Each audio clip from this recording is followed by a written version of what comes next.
AEO. In today's video, we are discussing the 7 tools for doing AEO right now. And for those who aren't familiar, AEO stands for Answer Engine Optimization.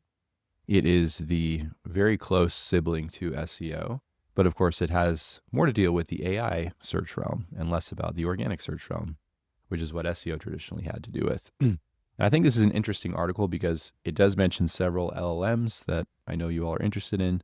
And I know in my own work, I've leveraged these LLMs and some of these other tools into my workflows to be more efficient and to find more opportunities for clients, whether you're doing AEO or SEO. So the basic idea behind AEO is people looking for answers. Now, AEO results are very personalized, and this is one misconception people have is they think if they create a page around a certain prompt, more or less, they're going to rank for that prompt. It's not really a rankings thing anymore. It's about creating information that these AI engines can analyze and cite you for in an AI citation form. But it's not really rankings because everyone's results when they type in a prompt are going to be different. My results on my computer, when I type something in, will be far different from your results. So the key is to consistently show up across many different prompts, across many different parts of the topic. And you do that by covering the topic to its totality on your website, having the right brand signals, etc. So this article starts by talking about AI assistants. And AI assistants can be used for a number of things in this whole SEO/AEO realm. Competitive landscape research. So I have several prompts that I use in Claude and Gemini. I prefer Gemini, but you can use anything. And then I have skills built into Claude that I can then run competitive analysis on. And all I have to do is enter the client website and enter the competitor names that I am competing against. So AI assistants are a great way, especially if you have them trained up in the right way. If you're using Gemini Gems or Claude projects or ChatGPT, GPTs, that kind of thing, then you can train them up the right way and it will be very, very useful. So this article goes into some of the competitive strengths of each of these platforms, which I think are, for the most part, pretty accurate. I haven't used Perplexity quite as much, but I know that it is very valuable. And the nice thing about Perplexity is it shows sources in real time. So if you're doing competitive research and you want to know which domains are getting cited when someone asks you a question, you can literally see it. And for you SEOs and content strategists out there, that's kind of the ground level intel that's harder to get anywhere else. Now with Claude, of course, I use a number of MCP connections and basically feeding in different tools into Claude so that I can leverage those tools with Claude's amazing abilities as well, and I can get good outputs that way. But you can use tools, you can use models like Perplexity, but you can use things like Perplexity to get there as well. Now to Profound. So Profound is a purpose-built tool for monitoring how AI performs and discovers and cites your brand. This is something I've actually heard about a couple days ago. I was talking to a colleague who's using Profound, and they find the competitive benchmarking on the platform really, really useful. You can see where your client stands versus specific competitors across all platforms. So you can measure them across ChatGPT, across the different models within each of the LLMs. So it's really useful for that. It is a little bit expensive, and I think they do mention that in the article, that it is on the pricier side. But if you are running a decent sized agency or a large agency, this can give you a lot of insights about where you're standing versus your top competitors. So it's pretty useful for that. Now, Google Trends and Google Keyword Planner, I know these feel like ancient tools at this point, and they have been around a while, but the argument here is really towards the demand signals and how they still matter before you build AEO content. Trends as well helps you understand kind of new and emerging topics to cover that maybe you haven't yet. So that can be really helpful.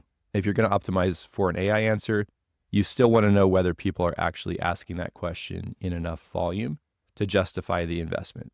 And the Google Trends is particularly useful for catching those rising queries before they hit their peak, which is a real help to your content calendar.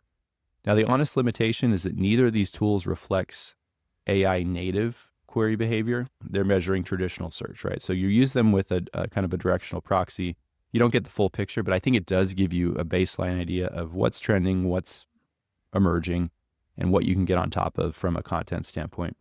But you'll still need to go in when you're actually crafting the content. You'll need to do some prompt analysis and figure out how I need to structure this content in order to represent different prompts. And then you'll want to represent them as subheadings and H2s and H3s throughout the content as best you can. Now to Google Search Console and Google Analytics. So GSC, of course, tells you whether the content you're targeting for AI citations is also holding up in regular search. And of course, that matters because Google AI overviews and organic results, they draw from overlapping content pools, as is highlighted here. GA4 is increasingly interesting for spotting referral traffic. You can set up filters in your GA4 specifically to spot AI platforms bringing you traffic. And you can, of course, follow those all the way to the key event or the conversion. When someone clicks on a citation in Perplexity, that traffic shows up somewhere, right? So it's worth segmenting and watching, even if it's not a clean measurement yet. Now, I personally keep both of these open in every client account because the query level data in GSC is still irreplaceable. You still get a lot of insights there. You can see what's getting impressions, what's not getting clicks, what the CTR is, and that can help you a lot, even for kind of the old school stuff of optimizing title tags and meta descriptions, which still is relevant to a degree. And really no third-party tool has that exact access to the same Google source data. So GSC and GA4 still beneficial. Now we have this rapid fire section here where they talk about AI trust signals. They talk about Ahrefs, which is a very common SEO and now AEO tool. And they talk about roadway AI as well. So AI trust signals is a newer tool, and this is focused on credibility signals, right? This can influence whether AI systems choose to cite a source at all. They're not just looking at the content of a specific page on a topic. They're looking at, is this a credible source, right? Are you referenced in other places? Do you have brand mentions across the web? Do you have positive PR information about your brand? Are you listed? Is your business listed in certain places? Things like that. They kind of put all this data together before they determine if you're a credible enough source, right? So AI trust signals helps you measure all this. Ahrefs, which I think most of you who are familiar with SEO, you know about this tool for a long time. Its relevance to AEO is mostly indirect, but authority signals and backlink quality are believed to influence AI citation likelihood to some degree, right? As I said, if you're getting referenced in other places, which usually means there's a backlink involved, not always, but sometimes, then that's going to help your SEO and your AI citations in tandem. And then the Content Explorer for Ahrefs has always been super useful for finding high-performing content in your category. They also have content writing tools as well, although I'll get to in a minute. There's other content writing tools that I personally prefer at this stage that help me quite a bit. Now, Roadway AI is a newer entrant into this whole thing. They're positioning around AI native growth marketing and attributing AEO signals to revenue goals.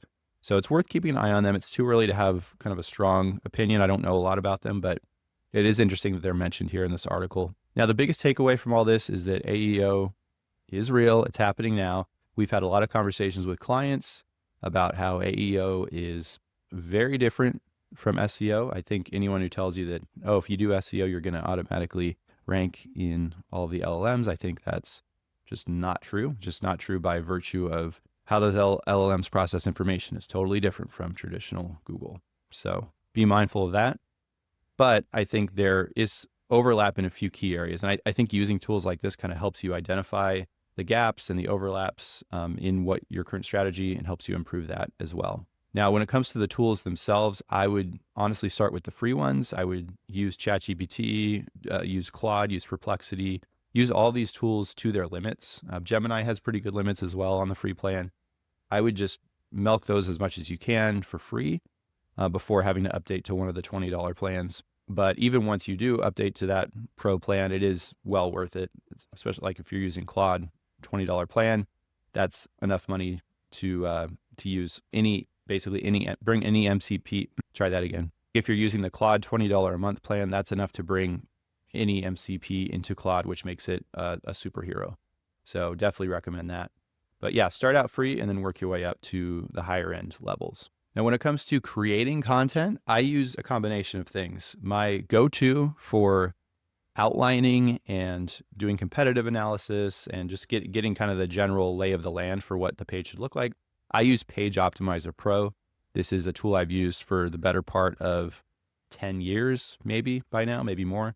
And it's the brainchild of Kyle Roof, who's a phenomenal SEO, amazing guy. Check out all of his content out there. But this is my baseline for kind of crafting what I need to do for the page. And then I take the content brief from here, I then plug it into Claude. I'm on the pro plan, but you might be able to do one or two on the free plan, depending. I plug it into Claude, and then I have a Claude skill in place that knows how to analyze a PageOptimizer Pro brief and turn it into something that is viable. And it helps me, basically, it gives me almost production level quality content. I say almost because you shouldn't just copy paste your content from the Claude output directly into a CMS. You should have a human editing step first. That's very important. Have an editor go through, even if it's you, but just have an editor go through, analyze the content, change some of the wording, make it sound more human-like, because you always can do that in AI. But I find that those outputs are incredibly optimized right out of the gate, and they usually perform better as a result. So I do have a code here in the description. If you're interested at all, you can try PageOptimizer Pro, amazing tool, and you might get a few free credit runs by using it. So check it out. But once again, thanks for watching. Subscribe, leave a comment, and we'll see you next time. Peace.